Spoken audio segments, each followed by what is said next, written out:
Hi everyone, I'm here today to review The Honeymoon by Tina Seskis, and I received this book from the publisher via NetGalley and returned for an honest review, and I give it 4 stars.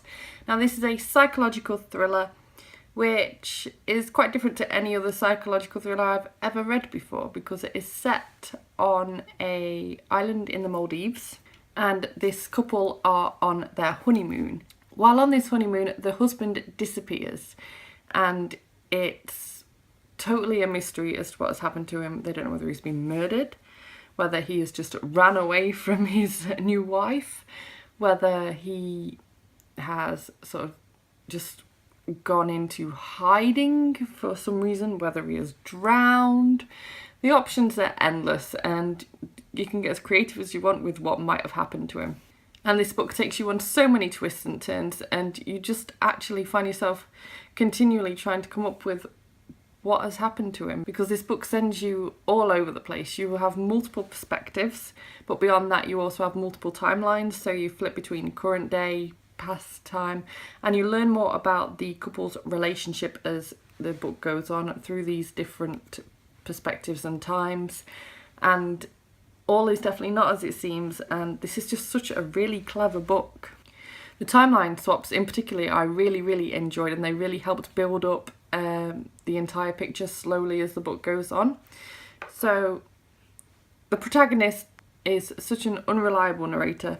She's just, this is the wife, she is just like, you honestly don't know what to believe from one like chapter to the next. She's quite clearly got a few screws loose. Not in a traditional sense, though, more just in a, it's almost like she can't even be true to herself kind of way. She's just totally cuckoo. She's also really hard to like. At the beginning of the book, I actually really liked her. Then as you go on and you get to know her more, I was like, what a horrible person. Like, she's this woman. And there's like some clever twists in this book, of which one of them is quite early on, and I was like, oh! I loved how this book surprised me everywhere. Like, surprises at every turn. I loved it. I also loved not having a clue who to trust. It was just like, I really felt unsure of the situation in which she was finding herself in. The ending, I felt, wrapped up maybe a little too quickly, and this is where the 4-star issue came in. I got 4 stars on 5 because all of a sudden everything was just getting tied up in a neat little bow, and I didn't like that.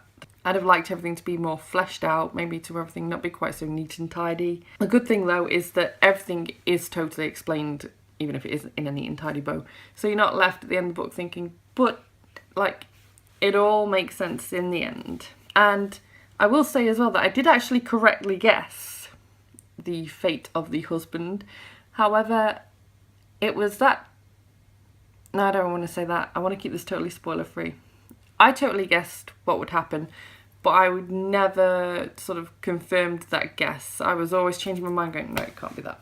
And think something else, no, it can't be that, and think something else. But people who read quite a lot of psychological thrillers will probably get to the same point as me, where they will pick up on what actually happened to him, but whether you'll have the courage of your conviction to stick with that or not is totally altogether out there, and I'm hoping I've not said too much at that. I don't think I have.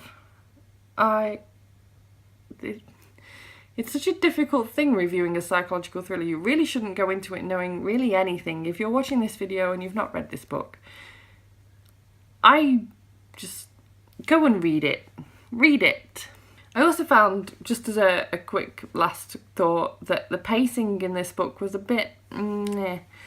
The beginning's strong, the end strong, the middle is strong in places, but I feel like it loses itself occasionally, and that lets this book down a little bit. But 4-star read, highly recommend. And I definitely need to check out more books by this author. I own one on my bookshelf somewhere back there, and I think she's got another one as well, so I'm going to be definitely reading more by this author. So thank you so much for watching this review. If you liked it, please give it a thumbs up. Subscribe by clicking the image of me just there if you want to see more book reviews and other bookish content from me. And I will see you tomorrow with a Kindle tour. Bye bye!